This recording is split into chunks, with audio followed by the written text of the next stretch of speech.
सरस्वती नमस्तुभ्यं वरदे कामरूपिणी विद्यारंभं करिष्यामि सिद्धिर्भवतु मे सदा। द्वादशांग जिनवानी माता की जय।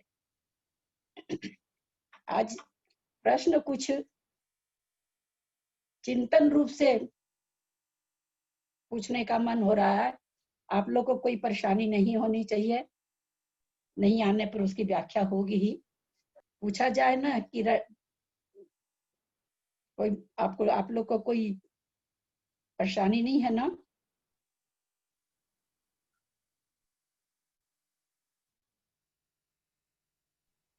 हनी? हाँ, नहीं आंटी, कोई परेशानी। चलो पहला प्रश्न तुम्ही से करते हैं। संयम और चारित्र में क्या अंतर है? संयम और चारित्र में क्या अंतर है?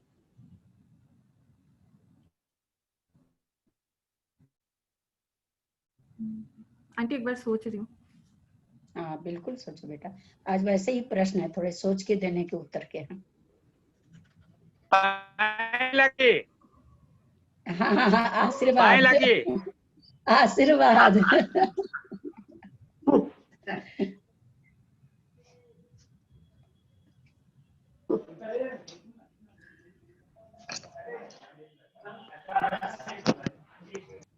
आंटी मतलब संयम अपना मोबाइल देना। थोड़ा बड़ा है, चारित्र के अंदर संयम आता है। कुछ हद तक ठीक है। वैसे संयम कारण है, चारित्र कार्य है। संयम धारण करते हैं। राम भाभी जी, हाँ मैं बोलूं आंसर? हेलो, मैं बोलूं आंसर? बोलिए। हीरा जैन मैं बोल रही हूँ। ललिता दी, संयम का संबंध आत्मा के साथ में है और चारित्र का संबंध व्यवहार के साथ में है। कैसे समझाइए आप? संयम जो है वो आत्मा का, कि आत्म संयम है, और आत्म संयम आई मीन टू से कि ये अपना आत्मा का इससे संबंधित आत्मा का गुण होना चाहिए। अब चारित्र जो है वो सम्यक दर्शन ज्ञान, उसके बाद चारित्र आता है। चारित्र का संबंध इसलिए मुझे व्यवहार से ज्यादा लगता है। चलिए ठीक, आप अपनी सोच में अगर दे रहे हैं तो ठीक है, आपकी सोच अगर है तो। वैसे संयम न आत्मा का गुण न चारित्र है, आत्मा का गुण न संयम है। अच्छा। संयम कारण है, चारित्र कार्य है। संयम धारण करते हैं तो चारित्र प्रकट होता है। अथवा कहिए संयम साबुन है, चारित्र उज्ज्वलता है। संयम साबुन है, चारित्र उज्ज्वलता है। तो संयम और चारित्र में ये अंतर है। साहुल क्या ललिता जी? साहुल क्या? साबुन सॉप। साबुन। ओके। साबुन। त्रिशला जी आई हैं? हाँ आंटी। त्रिशला आंटी। संयम मार्गना में मिथ्या दृष्टि और छायिक सम्यक दृष्टि चतुर्थ गुण स्थानवर्ती में दोनों एक हैं। कैसे? प्रश्न को समझिएगा। संयम मार्गना में मिथ्या दृष्टि और चतुर्थ गुण स्थानवर्ती, छायिक हो, छायोपशमिक हो, औपशमिक हो, कोई भी हो, एक हैं। कैसे? संयम मार्गना में मिथ्या दृष्टि या चतुर्थ गुण स्थानवर्ती एक इसलिए हैं क्योंकि संयम लेने के लिए कम से कम देशवृत्ति हो संयम लिया जाएगा अगर होगा तो, या छठे गुण स्थानवर्ती मुनि संयम लिया जाएगा या देश संयम लिया जाएगा, उसे ही संयमी जीव कहेंगे। चतुर्थ गुण स्थानवर्ती तक के संयम जीव नहीं कहेंगे। उत्तर तो आपने ठीक दिया, थोड़ा सा घुमा दिया। संयम मार्गना में पूछा गया तो संयम मार्गना में जब संयम मार्गना आचार्य बताए तो सबसे पहले बताए असंयम मार्गना, है ना। मार्गना जब शुरू किए असंयम मार्गना में सबकी खोज होती है। तो असंयम में कौन कौन आया? पहला गुण स्थानवर्ती, दूसरा, तीसरा और चौथा। तो असंयम के कारण देखिए छायिक सम्यक दृष्टि है, चतुर्थ गुण स्थानवर्ती है, वो संयम में नहीं, मिथ्या दृष्टि है। कहीं कोई तुलना नहीं है दोनों की। लेकिन चतुर्थ गुण स्थानवर्ती छायिक सम्यक दृष्टि के भी तनिक सा भी चारित्र नहीं है। तो संयम मार्गना में इसलिए दोनों एक हैं। किस दृष्टि से? असंयम की दृष्टि से दोनों एक हैं। अच्छा ललिता जी, इस दृष्टि से एक है ना, संयम और चारित्र में ये फर्क हो सकता है ना, कि संयम तो पहले गुण स्थान से ही मतलब उसको हो जाता है ऐसे संयम, और चारित्र ऊपर वाले गुण स्थानों में होता है। नहीं, संयम पहले गुण स्थान से कैसे मतलब घटाएंगे? संयम का पालन चौथे या संयम देश संयम वगैरह होता है, और चारित्र ऊपर के गुण स्थानों में होता है। हाँ, एक मिनट। वास्तव चौथे में तो खैर होता ही नहीं है चारित्र। पांचवी गुण स्थान वाले चारित्र को भी चारित्र नहीं कहा गया है। चारित्र छठे गुण स्थान से ही हाँ, आता तो है। चारित्र ऊपर वाले गुण स्थानों में होता है और संयम नीचे के गुण स्थानों में भी हो सकता है। इसीलिए ना पहले कारण होगा तब कार्य होगा, है ना, इसीलिए उसको कारण कहा गया है ना। संयम को क्या कहा गया? कारण। और चारित्र को क्या कहा गया? कार्य। कारण उपस्थित होगा तब तो कार्य होगा, इसीलिए तो संयम को कारण बताया गया। स्वीटी दीदी,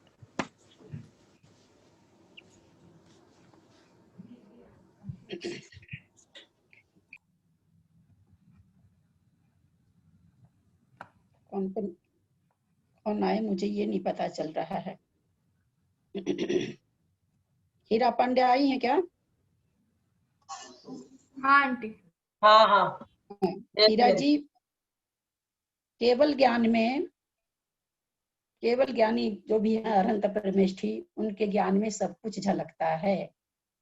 प्रश्न यह है, उनके ज्ञान में शुद्ध जीव द्रव्य की शुद्ध पर्याय ज्यादा झलकती है अथवा अशुद्ध पर्याय? केवल जीव द्रव्य के बारे में पूछा जा रहा है। जीव द्रव्य की शुद्ध पर्याय उनके ज्ञान में ज्यादा आ रही है कि अशुद्ध पर्याय? थोड़ा सा बस चिंतन, जितने आज प्रश्न, कोशिश मेरी यही है कि थोड़े चिंतन वाले प्रश्न पूछे जाए।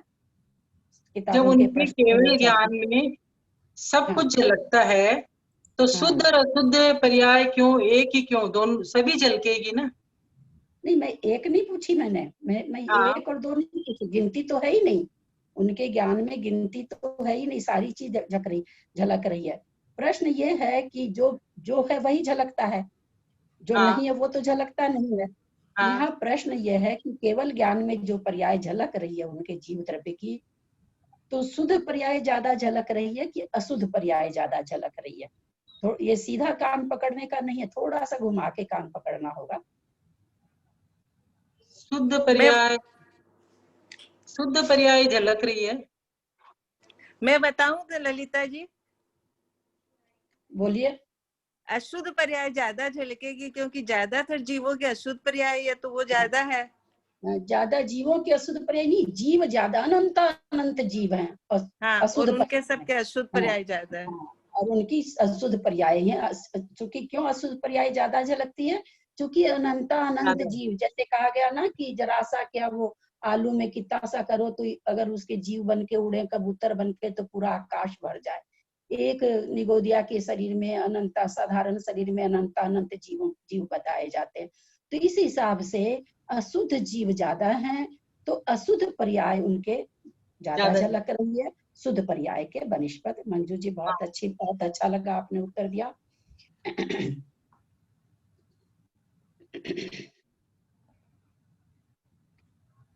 इतर निगोद वो है क्या? सरिता है, सरिता कलकत्ता, सरिता जैन कासलीवाल। हाँ, जय जिनेन्द्र, दोग दे रही हूँ, बोलिए। हाँ, इतर निगोद इतर निगोद ज्यादा है कि नित्य निगोद की जीवों की संख्या ज्यादा है, और क्यों? नित्य निगोद जीव ज्यादा है।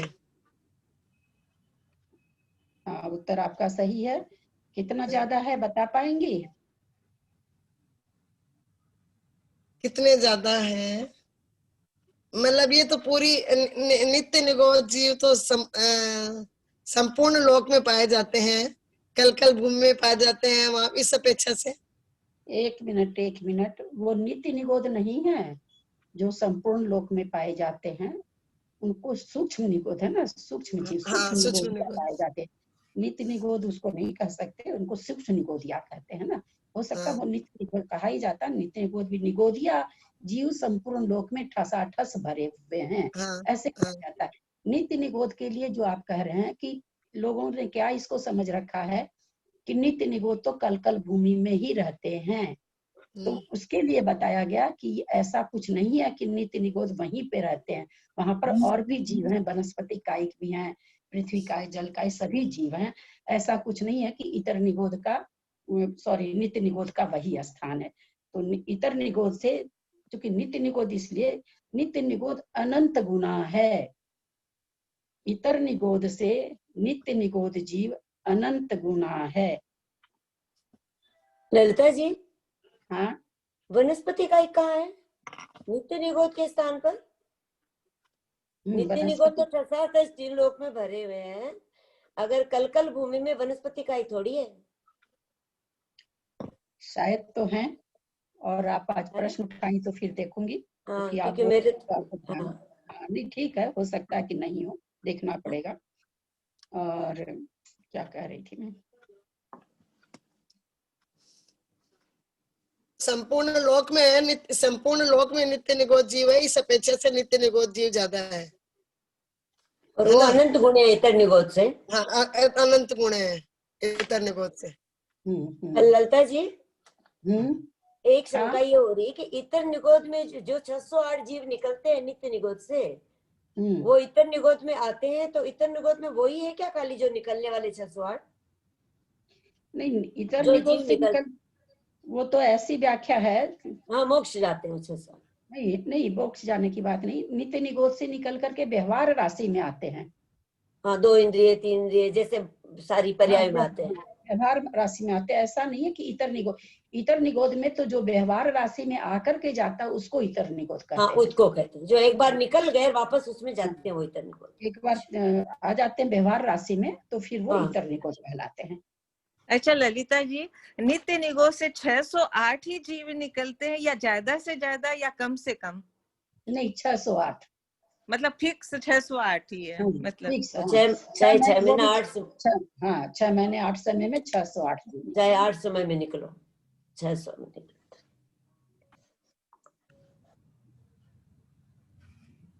उत्तर थोड़ा थोड़ा सटीक भी देंगे तो और अच्छा लगेगा।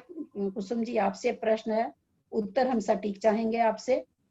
सप्तम गुण स्थान तक ही छायोपशमिक भाव क्यों, आगे क्यों नहीं? सप्तम गुण स्थान, हाँ, सप्तम गुण स्थान तक ही छायोपशमिक भाव क्यों, आगे क्यों नहीं?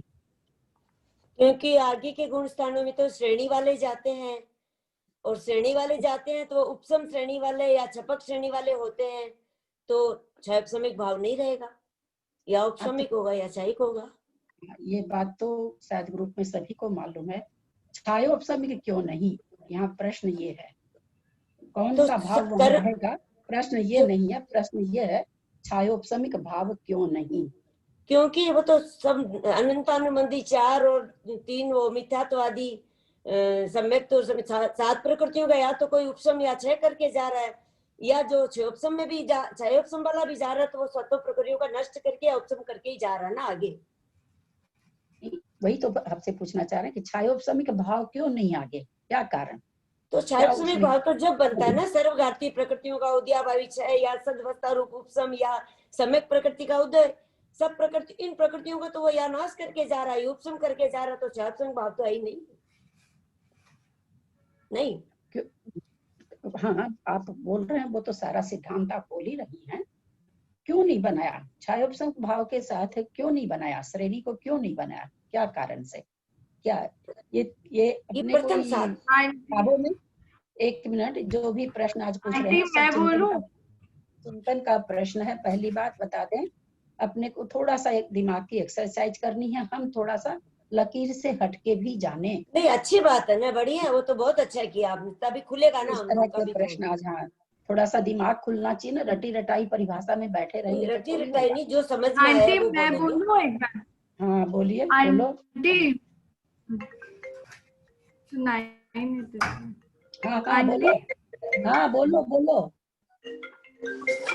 हाँ एक मिनट शारदा हाँ हाँ बता रहा है, बोलती है, पढ़ाई आंटी, ये जैसे श्रेणी चढ़ने के लिए उपशम या छायोपशमिक, सॉरी छायिक जो श्रेणी चढ़ते हैं, तो वो उसके लिए या तो छह करे या उपशम करे, दोनों एक साथ नहीं होगा।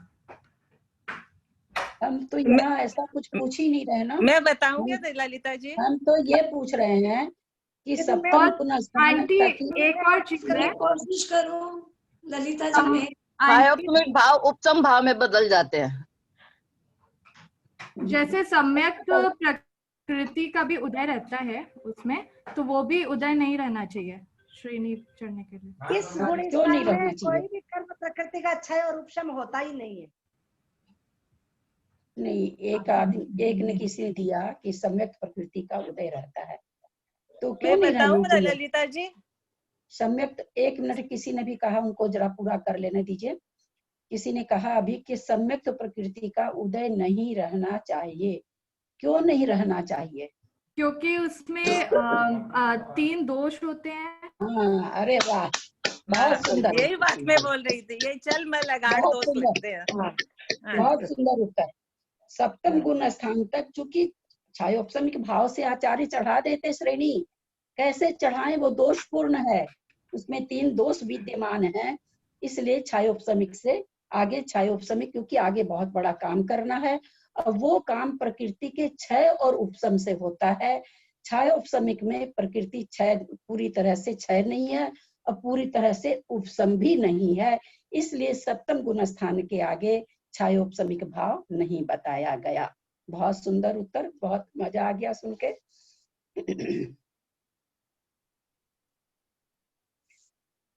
संयम जहां भी बनता है,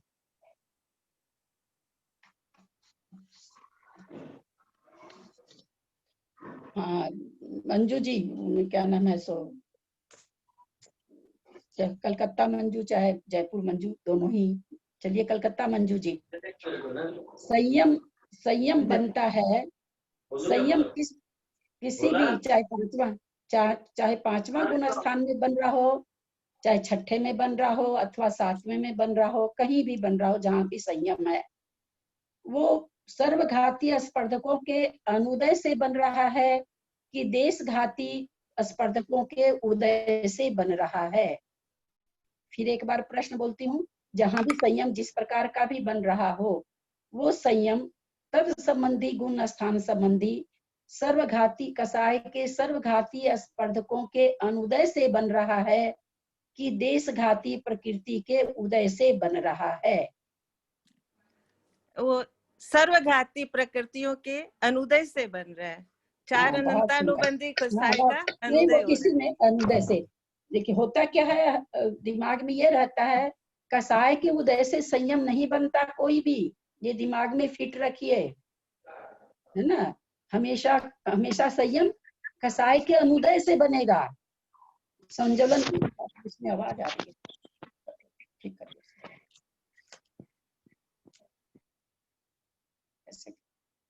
कैसे करते थे रोज, तो बढ़ गया, आवाज म्यूट कर दीजिए, कट रही है आवाज। तो कोई भी संयम, किसी भी संयम को, चाहे वो सूक्ष्म सांप्राय हो, कोई भी संयम हो, सभी संयम उस गुण स्थान में जो कसाय उदय में नहीं है, अथवा जो कसाय उदय में है, उसके सर्वघाती स्पर्ध, जैसे प्रत्याख्यानावरण का उदय है, किसमें है? प्रत्याख्यानावरण का उदय किसमें है, किस गुण स्थान में? चतुर्थ पंचम गुण स्थान में। तो वहां प्रत्याख्यानावरण का सर्वघाती स्पर्धक का उदय नहीं है, इसलिए संयम बन रहा है, न कि देशघाती के उदय से संयम बन रहा है। इसी तरह से 7वें में आगे भी घटेगा। तो सर्वघाती स्पर्धक के अनुदय से संयम बनता है, न कि देशघाती के उदय से। जितने भी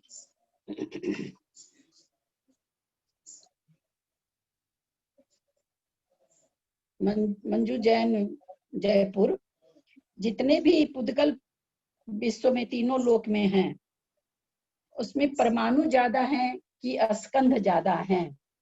उनमें परमाणुओं की संख्या ज्यादा है अथवा स्कंध की संख्या ज्यादा है?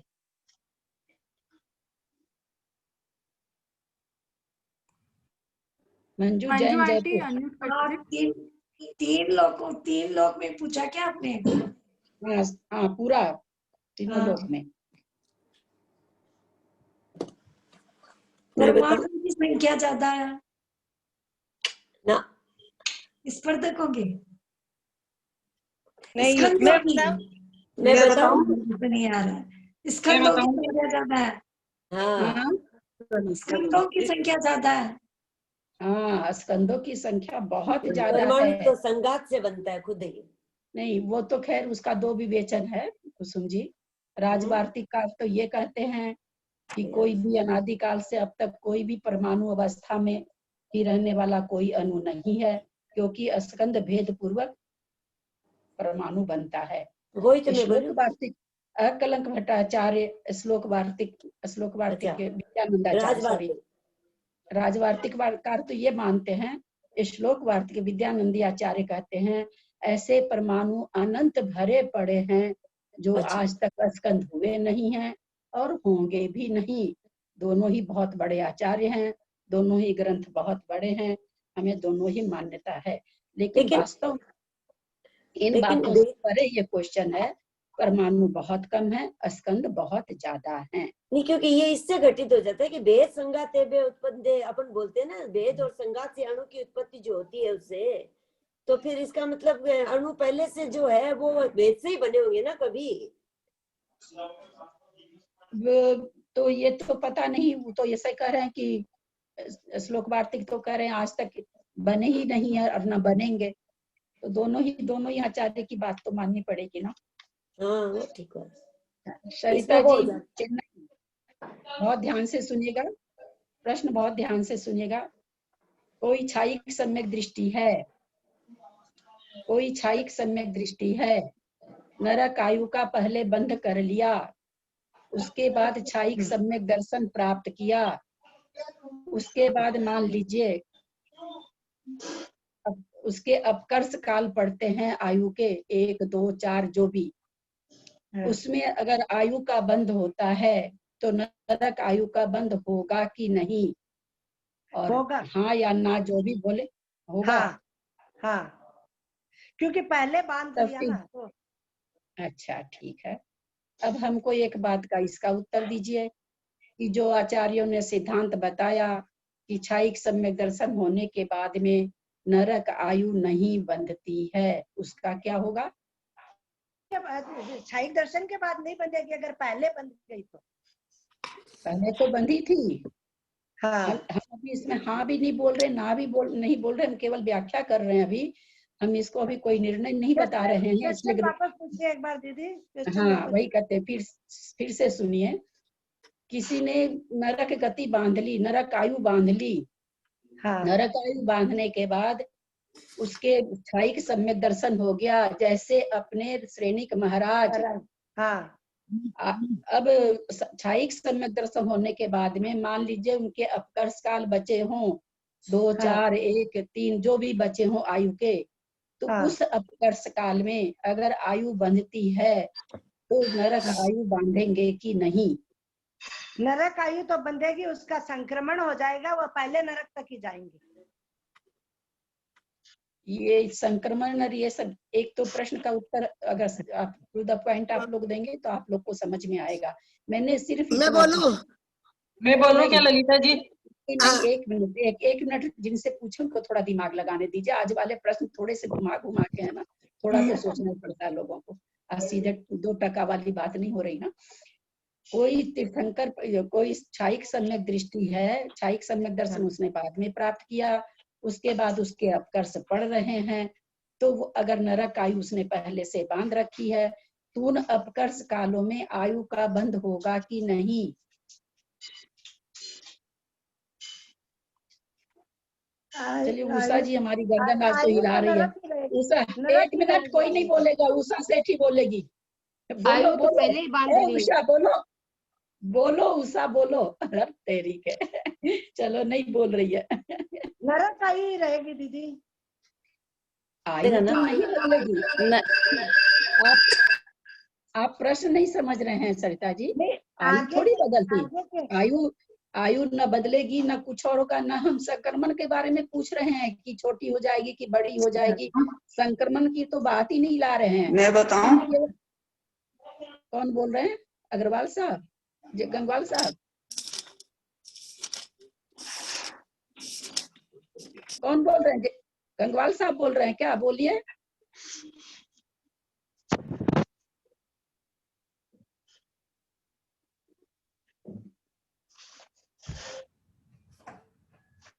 मैं बताऊं?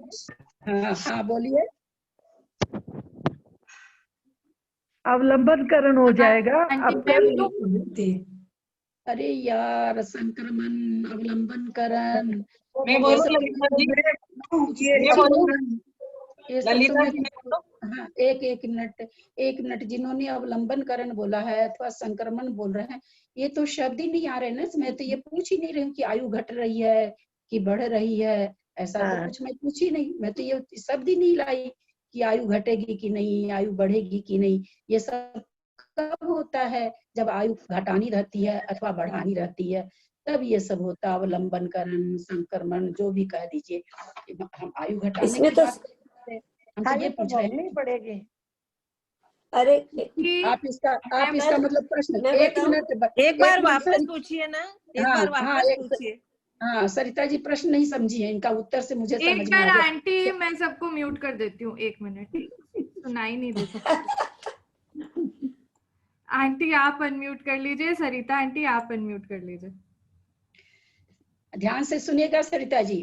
कोई छायिक सम्यक दृष्टि, छायिक सम्यक दर्शन प्राप्त करने के पहले ही नरक आयु का बंद कर लिया। जैसे राजा श्रेणिक थे, अपने उदाहरण के लिए उनका अवलंबन करें, वो संक्रमण की बात यहाँ मत लाइए। श्रेणिक राजा का उदाहरण केवल उदाहरण के लिए दे रहे हैं आपको। मान लीजिए कि वो नरक गति, किसी ने नरक आयु बांध ली किसी जीव ने, उसके बाद उसने छायिक सम्यक दर्शन प्राप्त कर लिया। अब उसके बाद भी आयु के अपकर्ष काल पढ़ रहे हैं। 1 भी पढ़ सकते हैं, 2 भी पढ़ सकते हैं, 5 भी पढ़ सकते हैं, कुछ भी पढ़ सकते हैं। 8 अपकर्ष काल में से जो भी बचे होंगे सब पढ़ेंगे। तो उस अपकर्ष काल में उस जीव के नरक आयु बंधेगी की, बंधी हुई है, वो तो बंधी हुई है।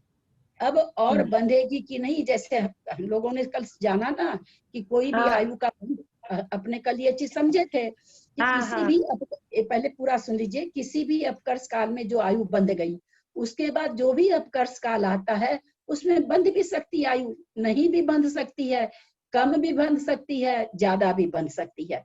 ये विवेचन अपने लोग ने जाना। अब यहाँ पर हम ये पूछना चाह रहे हैं कि छायिक सम्यक दर्शन प्राप्त करने के बाद में अगर अपकर्ष काल पड़ता है, पहले से नरक आयु बांध रखा है, तो उसके और नरक आयु का बंध आगे होगा कि नहीं होगा? नहीं होगा, आगे नहीं होगा। क्यों नहीं होगा? क्योंकि छायिक सम्यक दर्शन हो गया।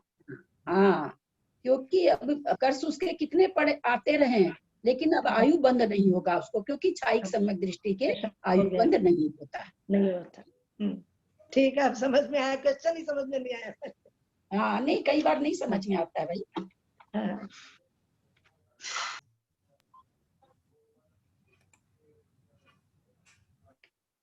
अच्छा ललिता जी, आयु तो एक बार जब बंद ही गई है तो दोबारा थोड़ी बंधेगी, चाहे छायिक सम्यक दृष्टि हो चाहे नहीं हो। आयु एक बार बंद गई उसकी नरक गति के, तो दोबारा तो वैसे भी नहीं बंधेगी, चाहे छायिक सम्यक दृष्टि हो चाहे नहीं हो। नहीं, आयु बंध सकती है। अभी तो बोला मैंने, आयु बंध भी सकती है, कम भी बन सकती है, ज्यादा कम बेसी हो सकती है, लेकिन जब आयु तो बोलते हैं एक नहीं बार हो सकती है। मैं कम बेसी नहीं हो सकती नहीं बोल रही हूँ मैं। जैसे पहले अपकर्ष में, मान लीजिए तीसरे अपकर्ष में किसी ने 80 साल की आयु बांधी, उसके बाद के अपकर्ष काल में उसने 100 की बांध ली, 90 नहीं, की बांध परंतु ली। नरक गति के लिए बोल रही हूँ, नरक गति जो बंद गई है वो तो नरक ही जाएगा। नहीं, ये अपकर्ष काल का जो ये है सिद्धांत, ये सभी में है। नरक में तो जाएगा ही, नरक आयु और बंधेगी ना। नरक आयु तो बंधी है ना, वही रहेगी ना, नरक आयु तो नरक आयु ही रहेगी। कोई भी आयु हो, चाहे देव आयु हो, चाहे मनुष्य आयु हो, अथवा तिर्यंच आयु हो, अथवा नरक आयु हो, वह बाद के अपकर्ष काल में भी बंध सकती है। यहाँ नहीं बंधने का कारण इसलिए है, केवल नरक आयु के लिए है कि क्षायिक सम्यक दर्शन दृष्टि के नरक आयु नहीं बंधती है। क्षायिक सम्यक तो कोई हो गया तो अब उसको अब आगे आयु और नहीं बंधेगी, जो पहले बांधा है सो बांधा है। नहीं, मेरा कहने का मतलब ये था कि उसने नरक आयु बांधी है, यदि उसने मनुष्य आयु भी बांध लेता तो वो मनुष्य में ही रहता, उसका तो बदली तो नहीं होता ना। आयु नहीं बदली करा रहे हैं हम। आपने अपकर्ष और संक्रमण तो बोला ही नहीं है ना, तो वो तो आप मना ही किए हैं। हाँ, मैंने संक्रमण होता ही नहीं ना, आयु का संक्रमण होता ही नहीं है। आयु बदलने की बात यहाँ नहीं हो रही है, आयु बांधने की बात हो रही है। आपने कल जिस हिसाब से बताया था उस हिसाब से मैं बोलना चाह रही हूँ कि आपने कहा हर अपकर्ष में आयु बंध भी सकती है, नहीं भी बंध सकती है, लेकिन जो ज्यादा बंधी हुई है, जितनी ज्यादा आयु बंधे, जो पहले बन गई अगर ज्यादा या बाद में ज्यादा, तो ज्यादा ही उसको भोगनी पड़ेगी। लेकिन क्षायिक के साथ ये नहीं बैठता है, क्योंकि वो क्षायिक बन गया तब उसके आगे बंधेगी नहीं नरक की गति। हाँ, क्योंकि नरक आयु अगर मान लीजिए उसको देव आयु रहती कोई अब ऐसे समझिए कि कोई देव आयु पहले से ही बांध लिया है ना, और उसके बाद उसने क्षायिक सम्यक दर्शन प्राप्त कर लिया, आयु का अपकर्ष काल पड़ता है, बिल्कुल बंधेगी आयु, क्योंकि क्षायिक सम्यक दृष्टि है, देव में जाएगा, मनुष्य है तो देव में जाएगा, सम्यक दृष्टि में जाता है तो उसकी आयु बंध सकती है। लेकिन यहाँ पर विवक्षा क्या है कि क्षायिक सम्यक दर्शन हो गया है और क्षायिक सम्यक दृष्टि नरक नहीं जाता, इसलिए क्षायिक सम्यक दर्शन के साथ वो नरक आयु का बंध नहीं कर सकता। समझ में आया होगा?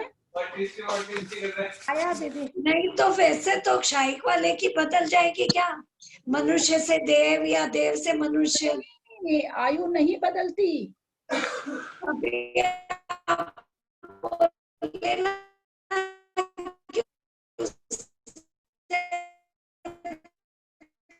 पहले का बंद कर लिया, आयु का बंद होने में तो मनाही है नहीं, और उसने देव ऑलरेडी उसने देव आयु बांध ली, में वो मिथ्या दृष्टि था, मिथ्या दृष्टि भी देव में तो जाते हैं ना, सभी तो सम्यक दृष्टि नहीं भरे हुए हैं। अब उसके बाद उसने मान लीजिए सम्यक दर्शन, क्षायिक सम्यक दर्शन प्राप्त कर लिया, और उसके बाद अपकर्ष काल पड़ता है, चूंकि सम्यक दृष्टि देवायु में जाते हैं तो उसके देवायु का बंध हो सकता है। यहाँ मैं ये अंतर पकड़ाना चाह रही हूँ आप लोग को कि वहां इसलिए आयु का बंध नहीं हो रहा क्योंकि क्षायिक सम्यक दृष्टि अथवा सम्यक दृष्टि नरक आयु का बंध नहीं करता, त्रियंच आयु का बंध नहीं करता, मनुष्य आयु का बंध नहीं करता, देव आयु का बंध करता है।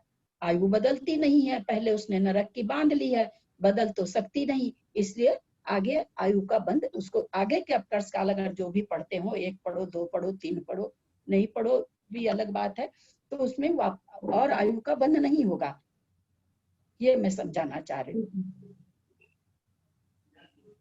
चलिए समझ में आया दीदी, समझ में आया दीदी। सबको किसी को नहीं समझ में आया हो तो पूछ सकते हैं। नहीं आया दीदी, नहीं आया, क्योंकि यदि वापस नहीं समझ में आया तो उसके काल कम कैसे हुआ? वही बात है, वो कैसे ये कैसे? क्या प्रश्न करिए फिर से? मतलब यदि आपने बोला कि उसके बाद में जब अपकर्ष काल आएगा तो नरक आयु का बंद नहीं होगा, तो उसका काल कम कैसे हुआ? कि मतलब जैसे पहले 7वें नरक बांधा था तो फिर पहले में आया, तो वो काल तो अपकर्ष काल में ही कम हुआ होगा ना? अब वो क्या हुआ, वो तो घटा ना। मैंने अपकर्षण और संक्रमण तो नहीं पूछा आपसे। नहीं तो वो तो फिर वो जब अच्छा एक बार जिसने आयु बांध ली है तो दूसरी बार जब अपकर्षण काल आएगा तो वो आयु में क्या बांधेगा? वो तो बंधी हुई है उसकी देव गति पहले से ही, तो वो क्या बांधेगा? देव प्रकृति।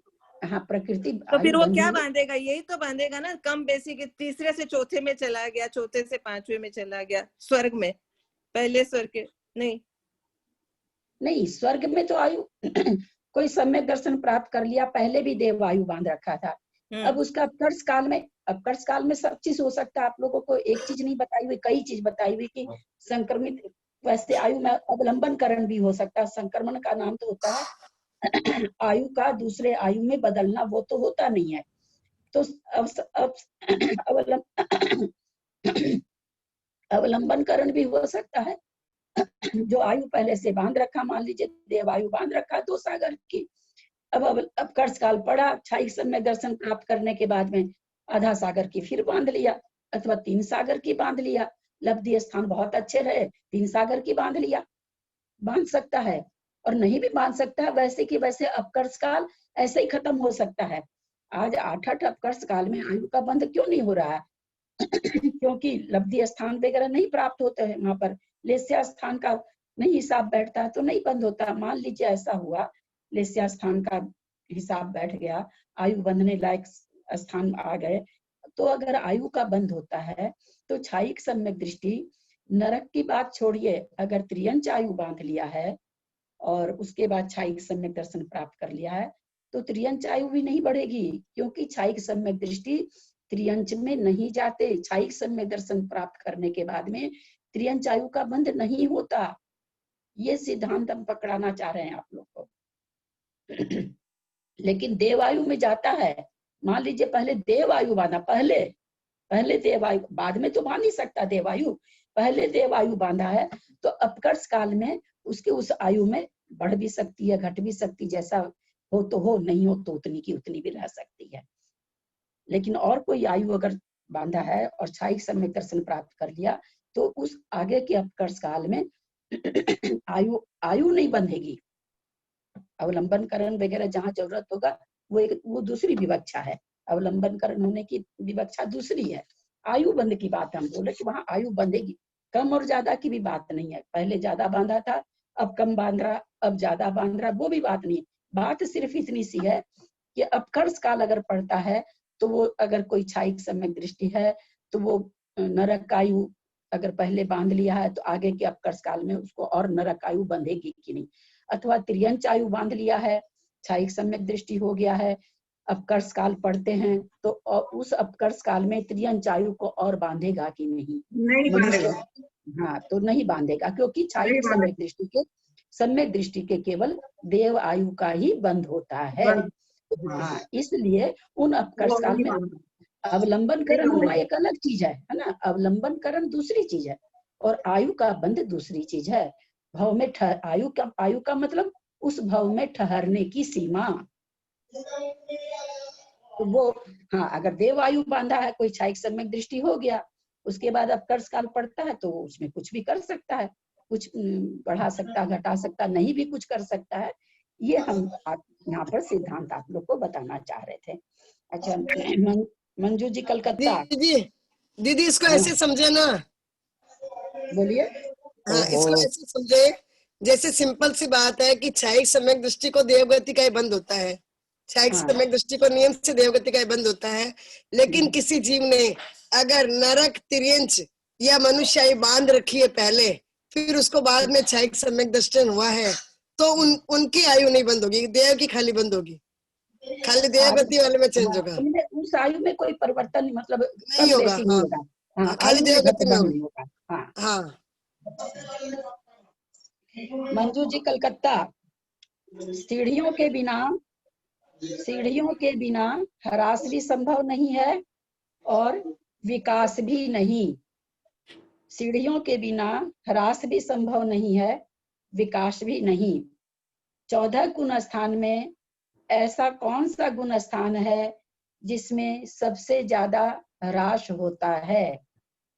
14 गुण स्थान में ऐसा कौन सा गुण स्थान है जिसमें सबसे ज्यादा ह्रास होता है? ह्रास मतलब गिरना, गिरना, विकास मतलब चढ़ना। 4वां गुण स्थान। हाँ, मंजू जी बोलेंगी, मैं नहीं बोलेंगी तब कोई बोलिएगा। 1-2 मिनट रुक के बोलिए, सोच के बोलिए, कोई हड़बड़ नहीं। मतलब 14 गुण स्थान में से कौन से गुण स्थान में सबसे ज्यादा ह्रास होता है?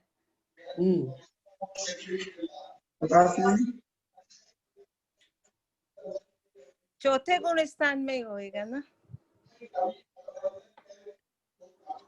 चलिए त्रिशला जी आप बोलिए। बोलो। मैं बोलूं? 11वें गुण स्थान में। 11वें गुण स्थान में। 11वें मैं बोलूं क्या? मैं बोलूं ललिता जी? आ गया उत्तर 11वें गुण स्थान में। ललिता जी मैं भी हूँ आपकी क्लास में। मैं हूँ आपकी क्लास में। अच्छा है क्या? मेरे को पता नहीं चलता ना, तो क्या करूँ मैं? दीदी आप सबसे पूछिए एक एक करके सारे मेंबर। नहीं सबसे पूछना चाह रहे हैं भाई, ऐसा कुछ नहीं है, सबसे पूछना अच्छा चाह रहे हैं। ललिता जी, इसका मैंने ऐसे सोचा कि सबसे ज्यादा जीवों का ह्रास होता है, आपने बोला सबसे ज्यादा सीढ़ियों का ह्रास होता है। एक मिनट आंटी, मैं सबको फिर से म्यूट कर रही हूँ, कुछ सुनाई नहीं देता है। हाँ मंजू आंटी बोल रहे थे कुछ। ललिता आंटी आप मतलब इसमें हाँ, ना एक इस क्वेश्चन के दो आंसर भी तो हो सकते हैं ना। जैसे सबसे ज्यादा जीवों का ह्रास किस में होता है, तो चौथे से नहीं हो सकता क्या? कि सबसे ज्यादा चौथे में आते हैं, फिर नीचे गिरते हैं, चौथे में आते हैं नीचे। और सबसे ज्यादा सीढ़ियों का ह्रास 11वें से होएगा, कि बहुत ऊपर से नीचे गिरता है। तो मैंने दो तो आंसर हो सकते हैं। पहले मैंने इसीलिए तो पहले मैंने बोला कि सीढ़ियों के बिना ह्रास भी नहीं होता है, सीढ़ियों के बिना विकास भी नहीं होता। ये पंक्ति बोलने की जरूरत क्या थी मुझे? इसीलिए तो बोला मैंने। तो इस दृष्टि से, और वैसे जीवों की दृष्टि से किसका होएगा? जीवों की दृष्टि से तो सबसे ज्यादा चौथे। हाँ, जीवों की दृष्टि नहीं बोले, कितने जीव गिरते हैं ये मैंने नहीं प्रश्न किया कि अगर सबसे ज्यादा चौथे गुण स्थान से गिरते होंगे। नहीं ऐसा कुछ नहीं है, उसके लिए कुछ नहीं कहा जा सकता है, क्योंकि उत्सव श्रेणी चढ़ने वाले भी 7वें गुण स्थान से भी गिरते हैं, 7वें से भी पहले में आते हैं, तो उसका तो ऐसा कुछ नहीं मतलब पढ़ने को मेरे को मिला है। ये सभी पढ़ने को नहीं मिला, ये चिंतन कर करके अथवा थोड़ा कहीं कहीं सुन करके ही प्रश्न बनाए हैं मैंने। चलिए अब हमारी किरण भाभी जी। किरण भाभी हेलो। हाँ बोलिए। तीर्थंकर को वर्धमान चारित्र ही होता है। बहुत ध्यान से सुनिएगा, बहुत इजी है लेकिन थोड़ा सा दिमाग को घुमाना पड़ेगा। तीर्थंकर को वर्धमान चारित्र ही होता है, लेकिन कोई भी संसारी जीव तीर्थंकर ही क्यों न हो, उनको 6ठे 7वें में झूलना पड़ता है। तो 7वें से 6ठे में आ रहे हैं, 6ठे से 7वें में जा रहे हैं, 7वें से 6ठे में आ रहे हैं, वर्धमान चारित्र कैसे घटेगा?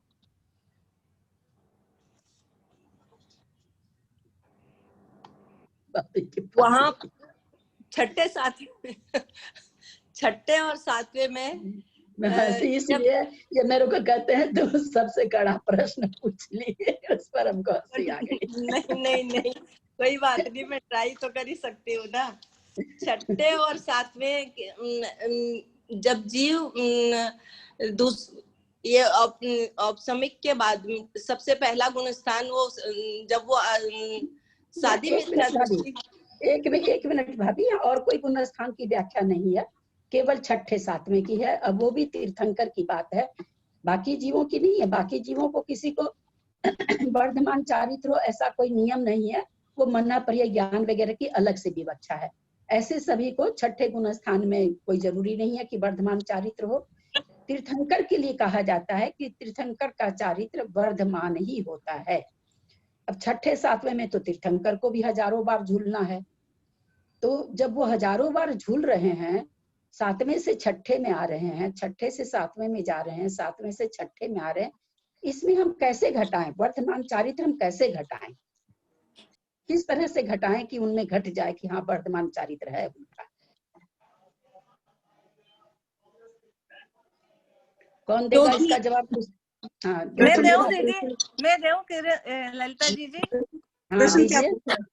ये है क्योंकि है ना, तीर्थंकर भी है ना, तीर्थंकर भी आहारचर्या को उठते हैं, और जब आहारचर्या को उठते हैं तो 6ठे से 7वें से 6ठे में आ जाते हैं। या 3 कारण बताए थे ना कि किसी आचार्य का मृत्यु हो जाती है तो उनको थोड़ा दुख होता है, तो वो 6ठे से 7वें में आ जाते हैं। ऐसे मैंने क्या कहा था? मेरा प्रश्न क्या है मंजू जी? मेरा प्रश्न नहीं समझे आप?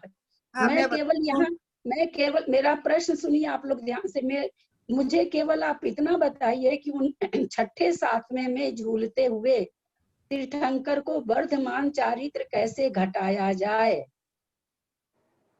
6ठे 7वें में घूमते हुए उन्हें वर्धमान चरित्र इसलिए घटेगा क्योंकि 7वें का जो समय है, प्रश्न नहीं समझ में आया, प्रश्न बोलिएगा। जो आंसर बोल रहे प्लीज, प्रश्न नहीं समझ में आया। प्लीज आंटी उनको बोलने दीजिए, आप कुछ आवाज नहीं आती है नहीं तो। हाँ त्रिशला आंटी बोलिए। हाँ हाँ बोल। मैं बता रही थी क्योंकि छठे और सातवें, छठे का और सातवें का टाइम इतना अधिक कम है तो उसमें तो उसको आना ही पड़ेगा। और नहीं, हेलो, हाँ नहीं, हाँ सुन रही हूँ। हाँ, तो उसमें आना ही पड़ेगा। वैसे उनका वर्तमान चारित्र ही होता है, लेकिन छठे की और सातवें का समय कम होने की वजह से तीर्थंकर को भी इसमें आना पड़ता है। नहीं तो आना तो पड़ता है, आना हाँ। पड़ता है तभी, हाँ। वही तभी तो आना हाँ। पड़ता है, तभी तो घटाना है कि फिर आचार्य कह रहे हैं कि इनका तो वर्धमान चारित्र होता है। तो थोड़ा सा चारित्र तो मैं नहीं, एक बात बता चारित्र दूं तो आपको, इसका ये प्रश्न थोड़ा और कहीं नजर ले जानी होगी, सीधी अच्छा, नजर से उत्तर नहीं आएगा इसका। देखो आंटी मैं बोलूं? हाँ बोलो जी। जैसे मैं बस ट्राई कर रही हूँ। तो बढ़ता हुआ ही है। चारित्र तो गुण स्थान छठा सातवां है, लेकिन चारित्र तो बढ़ता हुआ ही रहेगा। हाँ कैसे रहेगा? छठे में भी क्योंकि एक मिनट, नहीं, गुण स्थान की बात नहीं है, चारित्र तो बढ़ेगा ही बढ़ेगा। कुछ जो चारित्र हाँ, तो हमको बताइए ना, ये तो पक्की बात है, क्योंकि वो तो आगम कह रहा है कि चारित्र तो बढ़ रहा है। देखो जैसे तो सामायिक, वो हाँ, आप हमको साथ में मान लीजिए 8 बजे तीर्थंकर ने दीक्षा ली, 7वें गुण स्थान में आ गए, अंतर्मुठ के बाद वो छठे में आए, छठे से अंतर्मुठ के बाद 7वें में गए, अंतर्मुठ के बाद फिर छठे में आए। मान लीजिए वो तीसरी बार आए, चौथी बार आए, तो पहली बार जो उनका ये था चारित्र था, वो चौथी बार में उससे या दूसरी बार, तीसरी बार, चौथी बार बढ़ता हुआ कैसे होगा? बढ़ता हुआ इस तरह से होगा क्योंकि जो पहला चारित्र है सामायिक से छेदोपस्थापना, वो जो चारित्र हैं वो तो बढ़ते हुए ही हैं, वो घटेंगे नहीं, वो तो उनसे तो ऊपर ही ऊपर पहुंच जाएंगे वो। इसमें गुण स्थान को नहीं लेना है, हमें सिर्फ चारित्र को ही लेना है।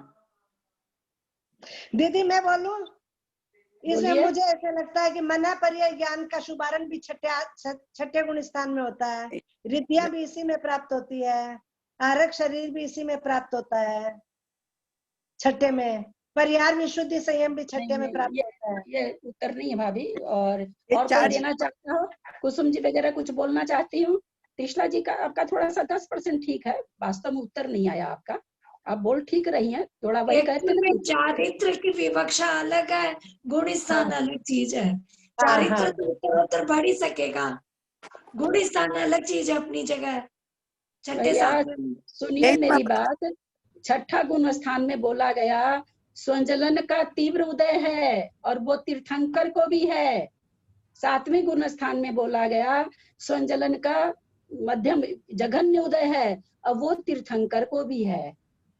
जो गुण स्थानों की जो शर्तें हैं वो तीर्थंकर पर भी है। उनके लिए ठीक है कि इंद्र भोजन लाता है, वो लाता है, वो होता, वो एक अलग चीज है, लेकिन यहाँ पर कैसे? अब मैं बताऊं, मैं कई बार पंच परावर्तन में भी बोली हूँ और हमेशा बोलते भी रहते हैं। मैं कोशिश करूं क्या? प्रवृत्ति, तीर्थंकर की प्रवृत्ति कम है, उनके प्रवृत्ति मूलक ज्यादा कम है, उनका प्रवृत्ति कम है। आपको ये बताना है कि वर्धमान चारित्र कैसे है, छठे सातवें में झूलते हुए वर्धमान चारित्र कैसे है, ये बताना है। ये नहीं, थोड़ा सा कड़ा प्रश्न था, मैं बताती हूँ। छठे से सातवें में गए, हम कितनी बार हम लोग सुन चुके हैं कि लब्धि स्थान, संयम स्थान कितने हैं? असंख्यात कितने हैं? असंख्यात हैं, असंख्यात लोक प्रमाण, असंख्यात लोक प्रमाण है। तो 7वें में आए तीर्थंकर, छठे में आए, उन्होंने लब्धि स्थान जो लिया पहले, अब दोबारा जब छठे में आएंगे तो उससे ऊपर वाले लब्धि स्थान लेंगे, फिर उससे ऊपर वाले, क्योंकि असंख्यात लोक प्रमाण स्थान है, कमी तो है नहीं।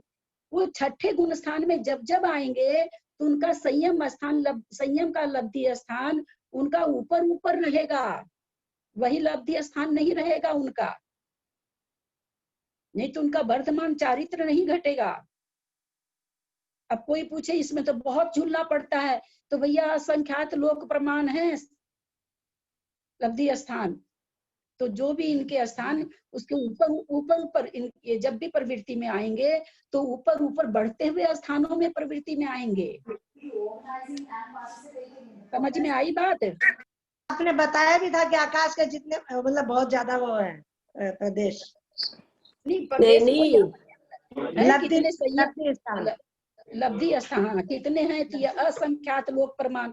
एक लोक क्या नाम है 107 घन राजू का, और वैसा ऐसा असंख्यात लोग को मल्टीप्लाई, जितने इसमें प्रदेश हैं उसको असंख्यात से मल्टीप्लाई कर दीजिए, उतने लब्धि स्थान हैं संयम के अथवा इसके लेशा के। तो वो जब छठे में जब जितनी बार आएंगे तो संयम स्थानों को पा लिए हैं, उससे ऊपर वाले संयम स्थान में आएंगे, हमेशा ऊपर ऊपर ऊपर ऊपर के संयम स्थान में आएंगे, तब उनका बढ़ता हुआ। ऐसा नहीं होगा कि जो छठे से सातवें में गए, सातवें में तो निवृत्ति रूप परिणाम है तो छठे में निवृत्ति रूप परिणाम होना चाहिए, उससे बड़ा वो तो हो ही नहीं सकता है, वो तो हो ही नहीं सकता किसी को भी। होगा तो प्रवृत्ति रूपी परिणाम, लेकिन कैसा होगा, पहले के लब्धि स्थान से ज्यादा ऊंचे के होंगे, हर बार ऊंचे ऊंचे होते जाएंगे, तब इनका ये खाली वर्धमान चारित्र वालों के ही होता है क्या ललिता जी? ये समझ में जैसे मना परिय ज्ञान के लिए भी आया भाभी कि किसको होता है मना परिय ज्ञान, जिसका वर्धमान चारित्र हो, है ना। तो ये जहाँ जहाँ जिसके शर्त लगेगी भाभी, बाकी लोगों के लिए नहीं है, जो साधारण से छठे सातवें में झूलते हैं उनके लिए नहीं, किन्हीं किन्हीं के लिए शर्त है। जैसे तीर्थंकर के लिए शर्त है कि वर्धमान चारित्र होना होता है, मना परिय ज्ञानी के लिए है कि वर्धमान चारित्र होना चाहिए। तो ये तब ये कैसे घटे, वर्धमान चारित्र कैसे घटे आखिर में, क्योंकि सातवें से छठे में आते तो प्रवृत्ति चालू हो जाएगी, तो कैसे घटे, वो प्रवृत्ति का संयम स्थान इनके हर बार बढ़ते जाएंगे। छठे गुण स्थान संबंधी जितने संयम के स्थान हैं, वो संयम के स्थान ऊपर ऊपर ऊपर ऊपर ऊपर के संयम स्थान को ये जितनी बार आएंगे छठे गुण स्थान में, उतनी बार ऊपर ऊपर के संयम स्थानों को प्राप्त करते जाएंगे।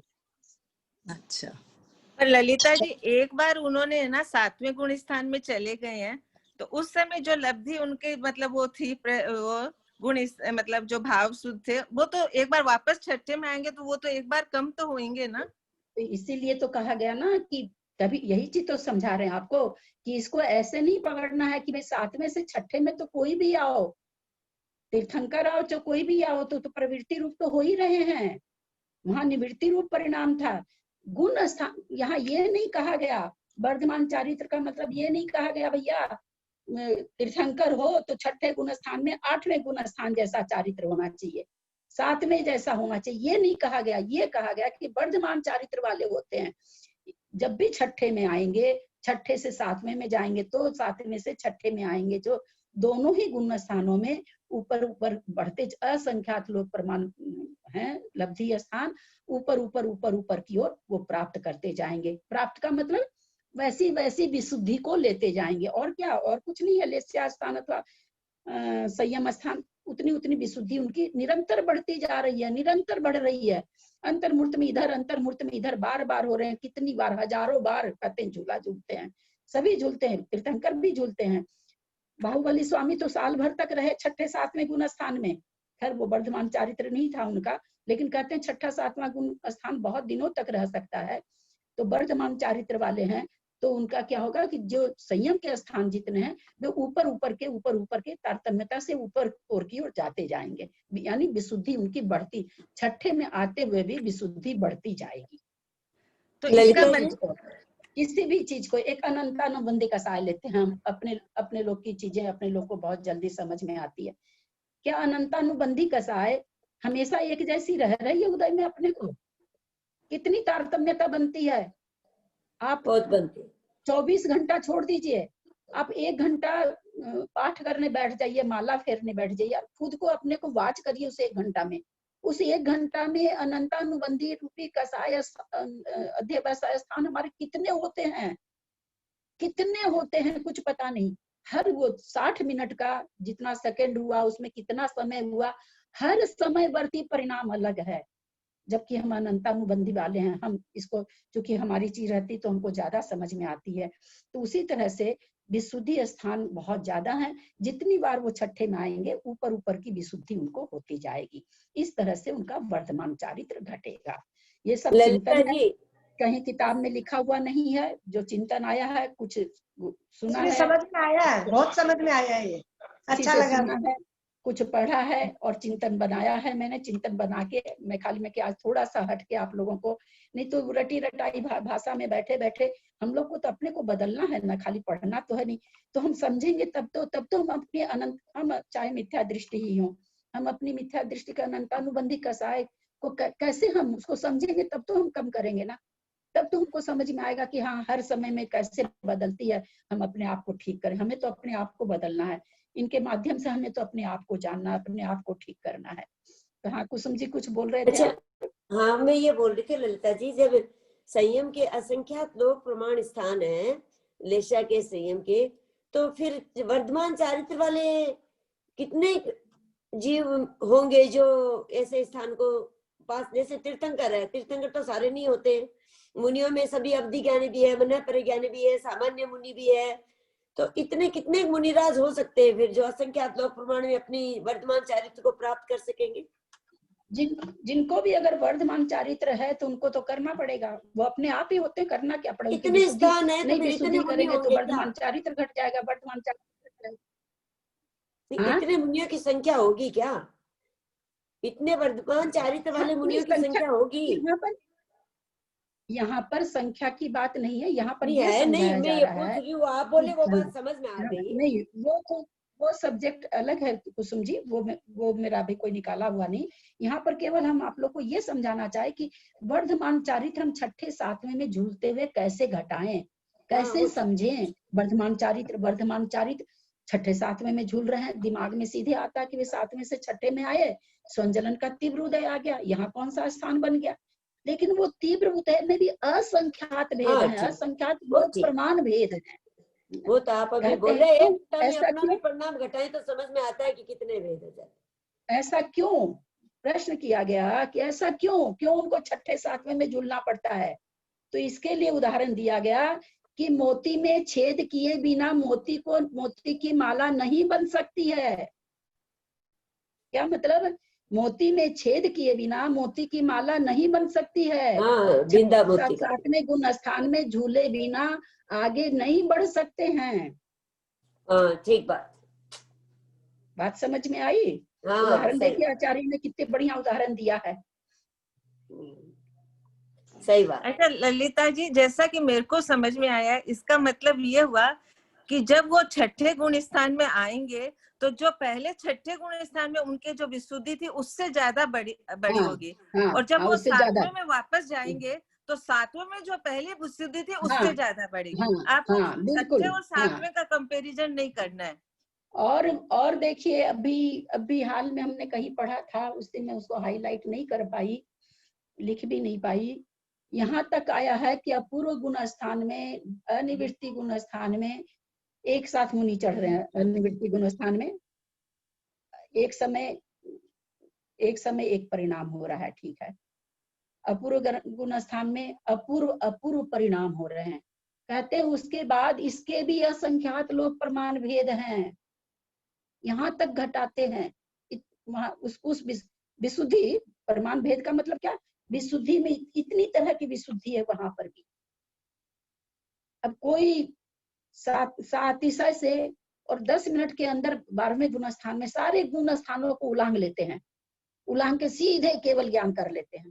कैसे कर लिए भाई? वो कैसे कर लिए? उन्होंने सारी लब्धि स्थान, सारे संयम स्थान उलांग के एक साथ 13वें गुण स्थान रूपी लब्धि उन्होंने प्राप्त कर ली। उस महाप्रातः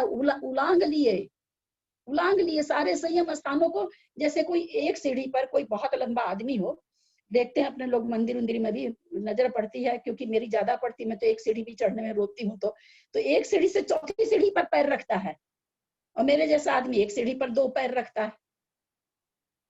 तो 4 सीढ़ी पे पैर रखा तो उसने 3 सीढ़ी का उल्लंघन किया ना।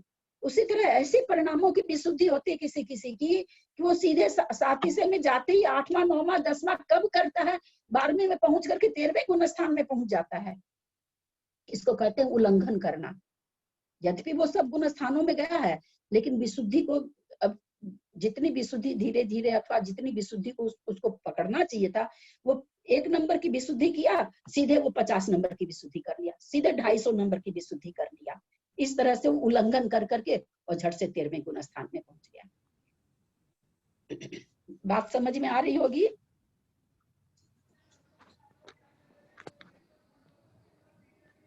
आ रही है दीदी। सालू आई है क्या? सालू देखती हूँ आंटी। आंटी मैं बताऊं कौन कौन आए हैं? ऐसे अंजना आंटी, संतोष आंटी, सुमन जो आंटी। जवाब देने वाले उनका नाम बोलो, मेरे को तो कोई नाम हाँ, याद नहीं रहेगा। जो देव, अच्छा, मैं हाँ, प्रश्न सुमन बोलूं? आंटी और राजकुमारी अच्छा, आंटी, सरिता पांडे आंटी।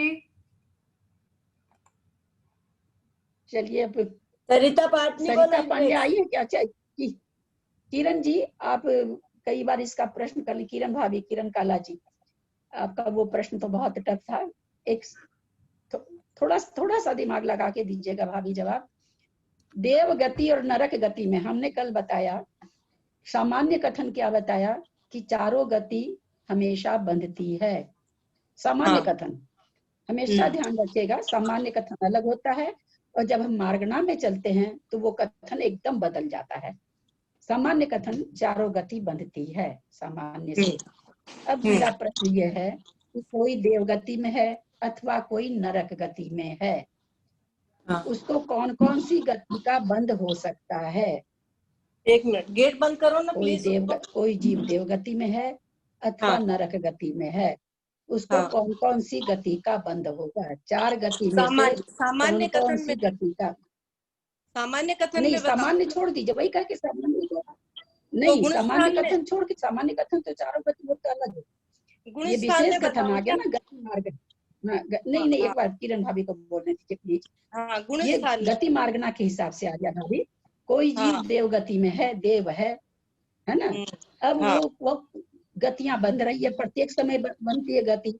अब उसके गति बंध रही है तो वो कौन कौन सी गति, वहां चारों गति का बंद होगा कि 3 गति का बंद होगा कि 2 गति का बंद होगा कि 1 गति का बंद होगा? अब एक इसके पहले जवाब देने के पहले एक चीज और समझा दूं आपको। गति बंधने की संभावना वही होती है जहां जीव जा सकता है। गति बंधने की संभावना वही होती है जहां वो जीव जा सकता है। देव, जो देव होगा वो देव गति में तो जाएगा नहीं, और अगर वो उसकी बंद विच्छुत्ति, उसकी बंद विच्छुत्ति, ये सब कुछ नहीं लाइए दिमाग में, घूम जाएंगे, ये सब नहीं लाइए बस। ठीक है, अब बहुत अच्छा चले थे, शुरू बहुत अच्छा किया आपने। हाँ, वो देवगति में भी नहीं, कोई देव गति से आया तो ना तो वो देवगति में जाएगा, ना वो नरक गति में जाएगा, और कोई नरक गति से आया वो भी ना तो नरक गति में जाएगा और ना वो देवगति में जाएगा। तो अगर चाहे वो सम्यक दृष्टि हो चाहे वो मिथ्या दृष्टि हो, वो अगर आएगा तो। एक मिनट सुनिए भाभी, जब भी हम लोग मार्गना की बात अपने करें तो केवल उसी मार्गना की बात है ना। जैसे अब सम्यक तो इसमें कुछ आएंगी तो वो सम्यक मार्गना हो गई है ना। अभी खाली गति मार्गना के हिसाब से पूछा जा रहा है, तो दूसरा चीज इसमें कुछ नहीं घुसा चाहिए, नहीं तो कंफ्यूज हो जाएंगे है ना। हाँ, तो वो जब इन दो गतियों में नहीं जाएगा तो बच्ची उसके लिए 2 गतियां, एक मनुष्य गति और एक त्रियंज गति, दोनों जीवों के लिए। मनुष्य गति में नास्तिक में और बस वो 2 ही गति का बंद होगा। तो सामान्य से कथन, यहाँ ये प्रश्न आज मैंने इसलिए चिंतन करके बनाया कि आप लोगों को सामान्य से बता दी। अब आप लोग के तो दिमाग में हो गया होगा कि देव भी 4 गति बांध रहा है, नरक भी बांध रहा है। मैं कि अब वो प्रश्न, जब प्रश्न चलता है तो प्रश्नों के हिसाब से चलता है। आज मेरे को प्रश्न पूछना था तो आज थोड़ा सा हट के मेरे को प्रश्न बनाना था। तो नरक जहां संभावना जिस चीज की, जैसे हम लोगों ने जाना, इसका एक उदाहरण दे रहे हैं आप लोग को। हम लोगों ने जाना कि सासादन गुण स्थानवर्ती जीव को नरक गत्यानुपूर्वी का बंध नहीं होता है। क्यों नहीं होता है? जन्म में माने क्योंकि सासादन गुण स्थान वाला नरक नहीं जाता है। सासादन गुण स्थान वाला वो नरक में नहीं जाता है। सासादन गुण स्थान वाला सुन लिया मंजू जी, सुन लिया। तो ये क्या उदाहरण है अपने सामने कि सासादन गुण स्थानवर्ती नरक गत्यानुपूर्वी का बंध नहीं करता। क्यों नहीं करता?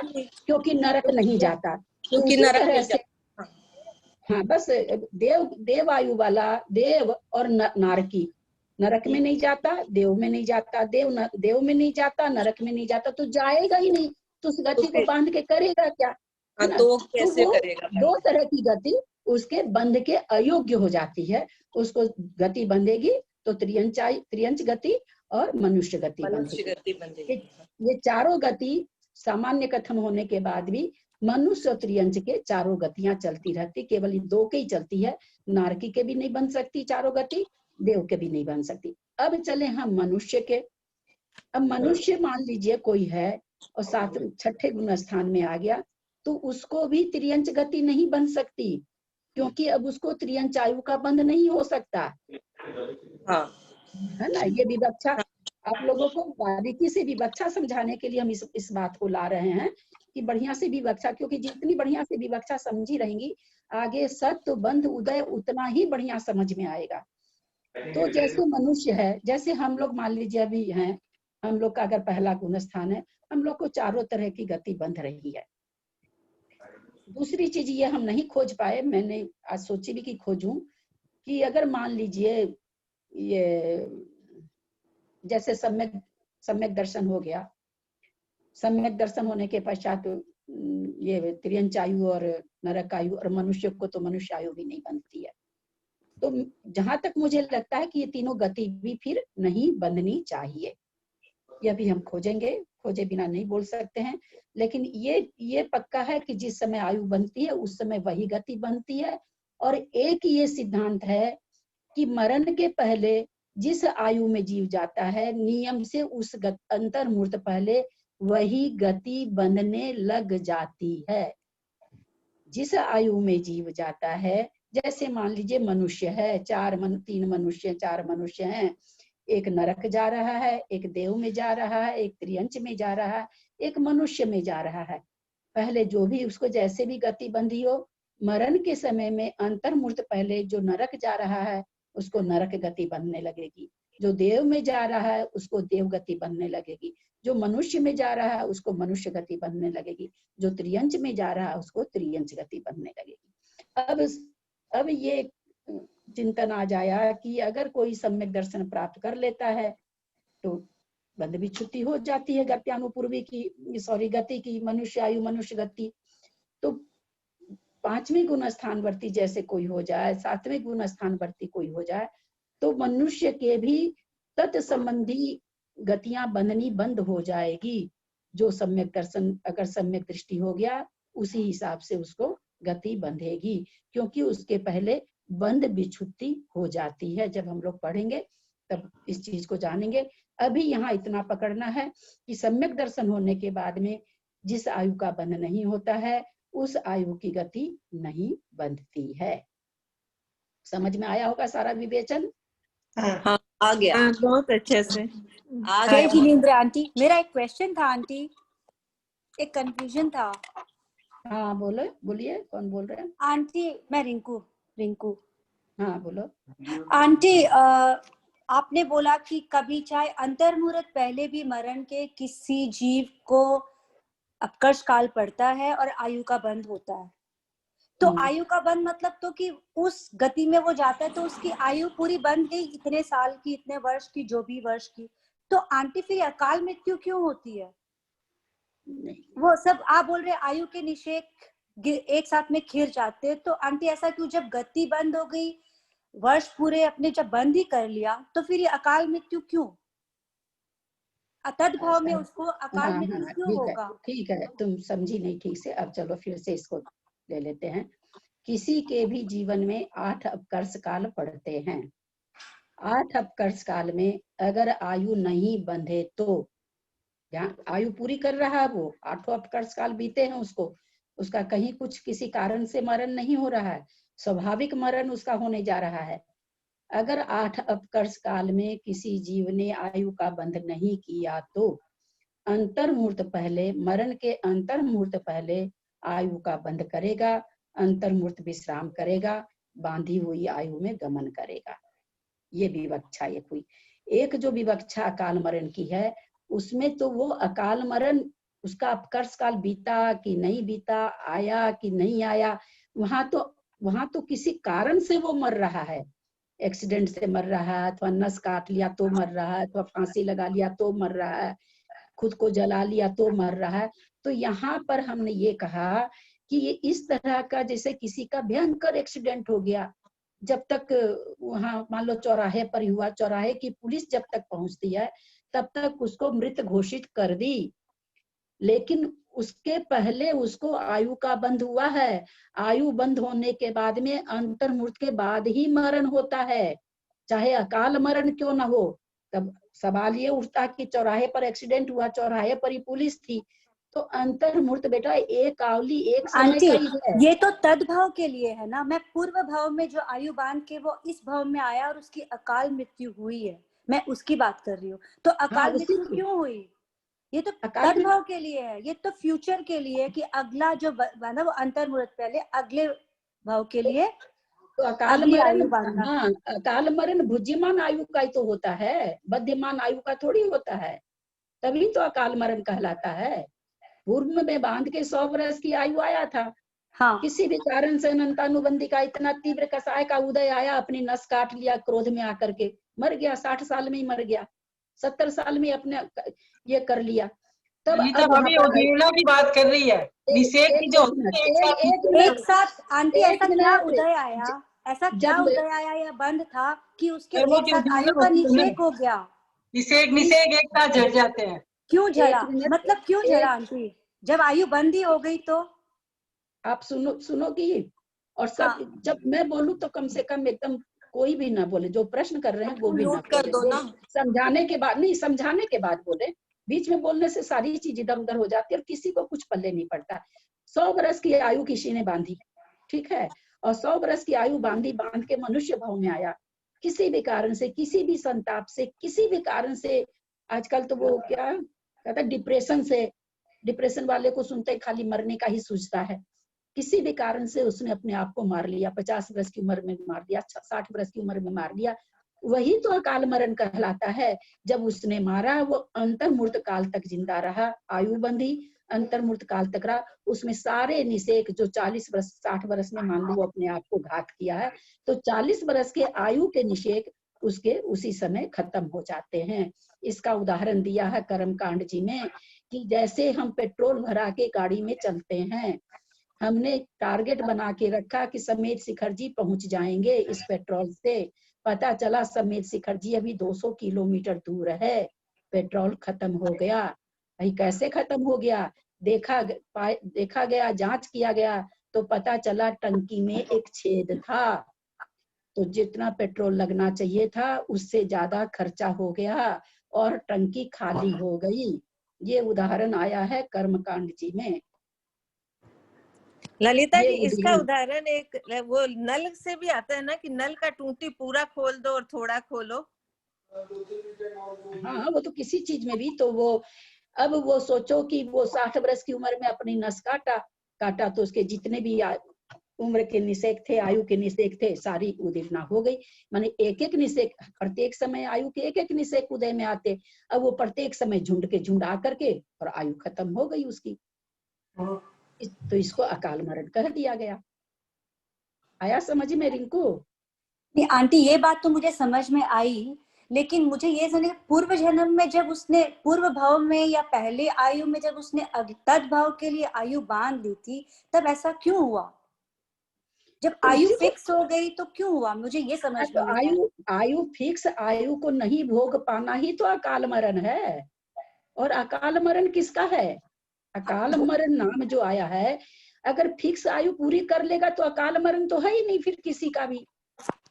सब तो पहले जितने भी जीव मरते हैं, जितने भी जीव, मनुष्य, देव, त्रियंच, जितने भी अनंत जीव हैं, निगोदिया जीव भी 8 अपकर्ष काल पड़ रहा है, अगले भाव की आयु बांध रहा है, तो पहले भाव में तो बंध जाती है ना अगले भाव की आयु, तो सबकी बंधती है, चाहे कितनी भी बंध हो तो सबकी फिक्स रहती है कि अगले भाव में ये इतने बरस तक उस भाव में रहेगा, इतनी उम्र की इतने तो ये तो सबकी फिक्स है। एक तुम्हारी हमारी जितने भी दुनिया में जीव हैं, लेकिन उस बंधी हुई आयु के बीच में जो मरण हो जाता है किसी भी कारण से, उसी को तो अकाल मरण कहा। नहीं तो अकाल मरण ही खत्म हो जाएगा। सब जीव जितनी आयु लेके आए हैं उतनी आयु भोग के अगर मरते हैं तो अकाल मरण फिर किसका दो, किसका नाम दोगी अकाल मरण? बताओ किसको अकाल मरण किसको बताया जाएगा? फिर बताओ तुम।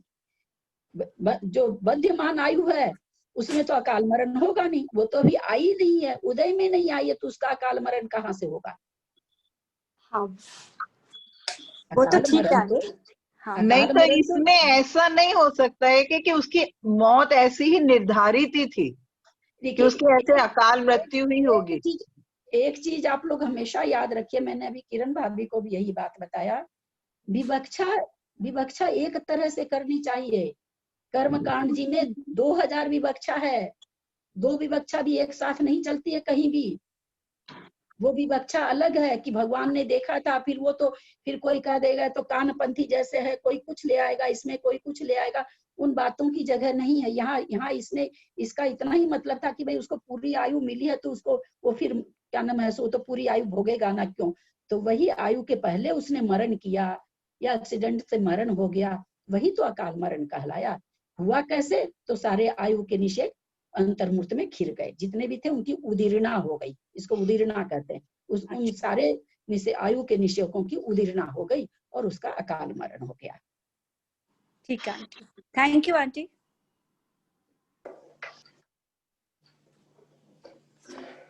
दीदी मैं एक बात शेयर करना चाहती थी, 1 मिनट लूंगी खाली। आज यहाँ पे ना मद्रास से एक मुनि महाराज जी का चौमासा हो रहा है, सागर जी महाराज का। 2 महाराज है उनमें और 7 माता जी हैं। तो आज एक मैं दोपहर में आज दर्शन करने गई, एक माता जी की यम संलेखना चल रही थी, दोपहर में 2 बजे गई थी उनके दर्शन करने, और हमारी आंखों के सामने ही नमोकार बोलते बोलते उनका समाधि मरण हो गया 43 का। तो बहुत अच्छा लगा, तो दर्शन हुए उनके, और उन्होंने बैठे बैठे उनका समाधि मरण हुआ, एकदम बैठे हुए थे वो अच्छी तरह। देखिए होता है ऐसा, इसीलिए कहते हैं विशुद्धि के स्थान अगर अच्छे हैं, विशुद्धि के स्थान अगर पकड़ रखे हैं, लेशिया के स्थान अगर अच्छे हैं, तो सब कुछ संभव है, सब कुछ संभव है। एक मुनि महाराज की भी समाधि खराब हो सकती है और एक गृहस्थ की भी समाधि अच्छी हो सकती है अगर विशुद्धि स्थान उसके अच्छे हैं तो। जी तो मुझे खुशी लगी तो मैं वाली सबको बताती हूँ। बहुत अच्छी चीज है, बहुत बहुत बहुत। ललिता जी, एक आयु से संबंधित मेरा एक क्वेश्चन हो रहा है कि जैसे बोलते हैं आयु जितनी बन गई, तो जैसे भाषा वर्गना के लिए बोलते हैं कि जितने पुद्गल परमाणु अपने हैं, कि अपने जितने हैं, अपने पुद्गल परमाणु जितने अपने उसमें आए हैं कि अपने को इतने ही प्राप्त है, वैसे आयु के लिए बोलते हैं जितनी श्वास अपने है। तो ये जो श्वास का मतलब ये है क्या कि एक भी श्वास ज्यादा नहीं ले सकता? तो इसका क्या मतलब हुआ? जैसे कई बार ये योगा में और में जैसे दिखाते हैं कि श्वास ज्यादा या कम, ये भाषा वर्गना में ज्यादा बोल लेते हैं, कोई चाहे अच्छी बात भी बोल रहे हैं या ज्यादा बकबक भी करें, कुछ भी, तो भाषा वर्गना उतनी लिमिटेड है, ऐसा कुछ है क्या? और श्वास लिमिटेड ऐसा कुछ है क्या? इस पर मेरा पहले बहुत चिंतन चलता था, किसी की आवाज बहुत उम्र में बंद हो जाती थी, और तो छोटे की बात बता रही हूँ, जब मैं छोटी थी तो मेरे मन में बहुत विचार आता था कि शायद बहुत ज्यादा लोग बोल लेते हो ना, तो उस समय बरगना वगैरह तो जानती नहीं थी, ये जानती थी कि हाँ बोलने की शक्ति मिलती है, तो बोलने की शक्ति इसकी थी, वो उसने खत्म कर दिया। जैसे घूमने उमने का भी है, कोई आदमी अपने जीवन में इतना घूमता बाद में एकदम उसका खत्म हो जाता है घूमना।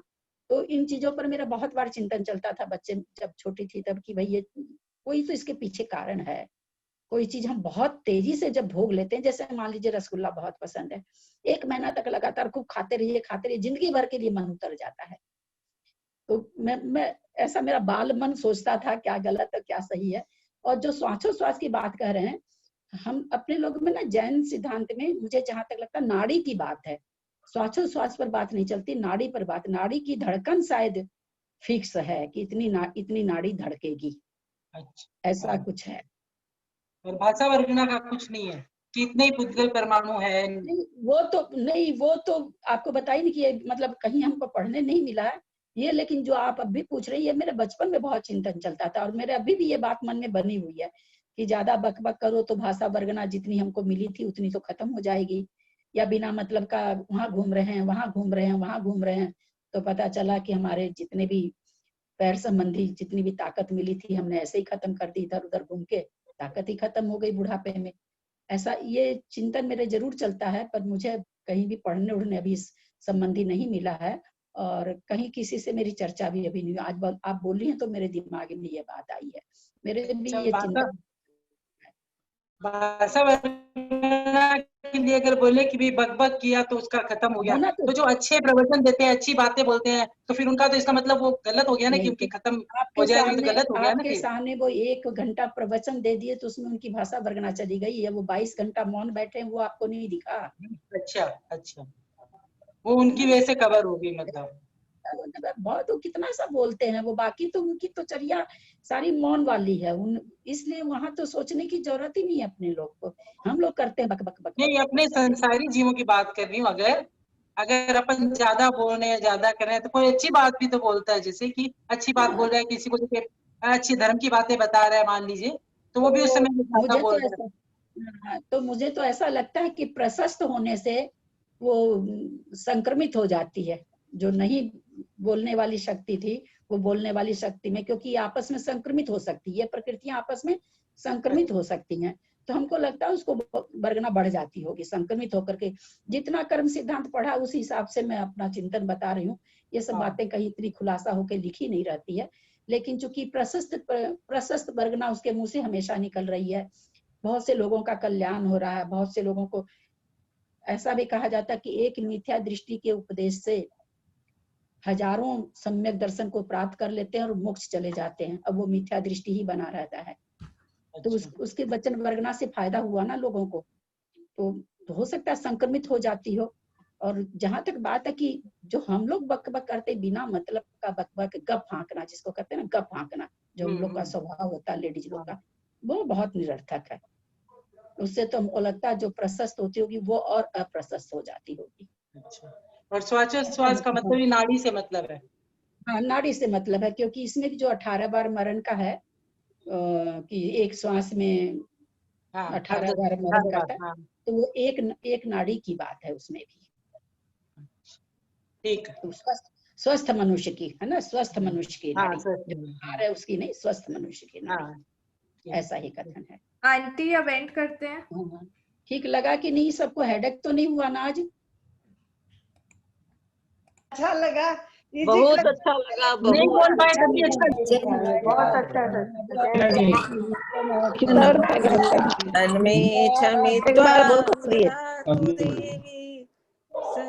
सरस्वती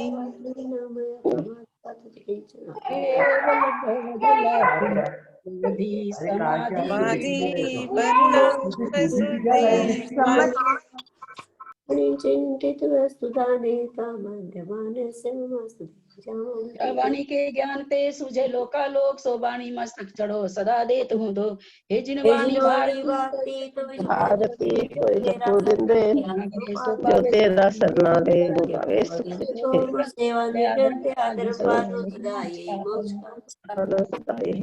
नमोकार।